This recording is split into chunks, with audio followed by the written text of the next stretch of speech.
Cet atelier rentre dans la continuité, parce que 2 ans après le vote de la loi, on avait organisé un panel de haut niveau avec tous les acteurs intervenant à la chaîne de prise en charge du viol. Mais on a jugé nécessaire, avec l'appui d'un bailleur, d'organiser cet atelier d'échange et de partage, surtout avec les acteurs judiciaires et les forces de l'ordre qui interviennent en premier lieu quand il y a viol. Oui, la prise en charge, elle est effective. Parce qu'au niveau de l'AGIS, on a une prise en charge holistique à travers nos boutiques de droit. Et ça se passe avec les acteurs de la justice, déjà avec la gendarmerie ou la police, avec l'assistance médicale, avec l'appui psychologique. Ensuite, on fait une plainte et là, c'est là qu'intervient en dernier lieu la justice. Donc la prise en charge, elle est holistique avec tous les acteurs qui interviennent dans cette prise en charge. Au niveau de nos 8 boutiques de droit, on a reçu pour l'année 2021 258 cas de viol. Donc, pour dire que le viol est toujours là, est toujours présent. Et ces chiffres ne sont pas exhaustifs parce que c'est juste à travers nos 8 boutiques de droit. Ce sont les gens qui sont venus donc déclarer leur cas de viol. Pédophilie, la même chose. Et tout récemment, il y a eu un cas qui a été médiatisé et qui a été donc pris en charge à travers la boutique de droit de Pikine. Donc, pour cet atelier, c'est les cas de viol et de pédophilie qui touchent encore plus les garçons que les filles.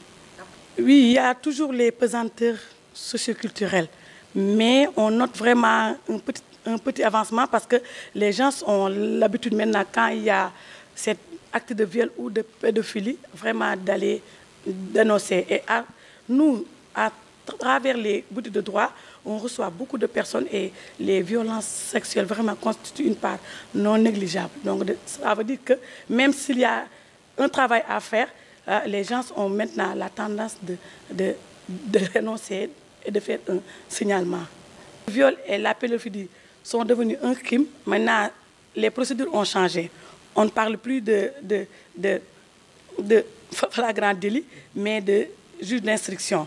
Mais il y a eu des décisions qui ont été rendues au niveau du tribunal de grande instance de Diourbel. Et vraiment, il y a eu des cas où le juge a condamné à 10 ans de prison.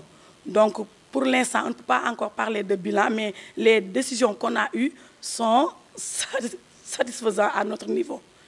En lisant même les décisions, on se rend compte qu'il y a eu des peines de 5 ans ou de 3 ans.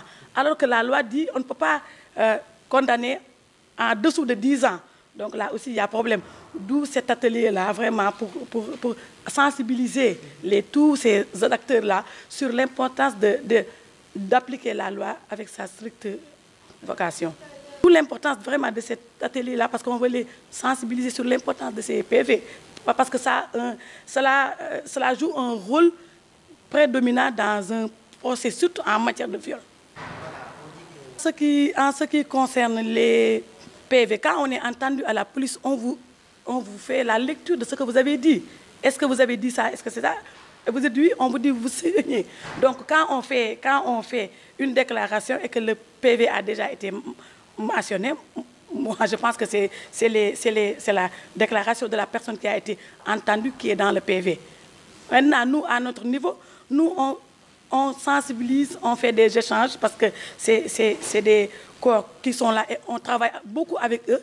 Ils nous réfèrent des cas, on les réfère des cas et vraiment, ils sont là pour la population.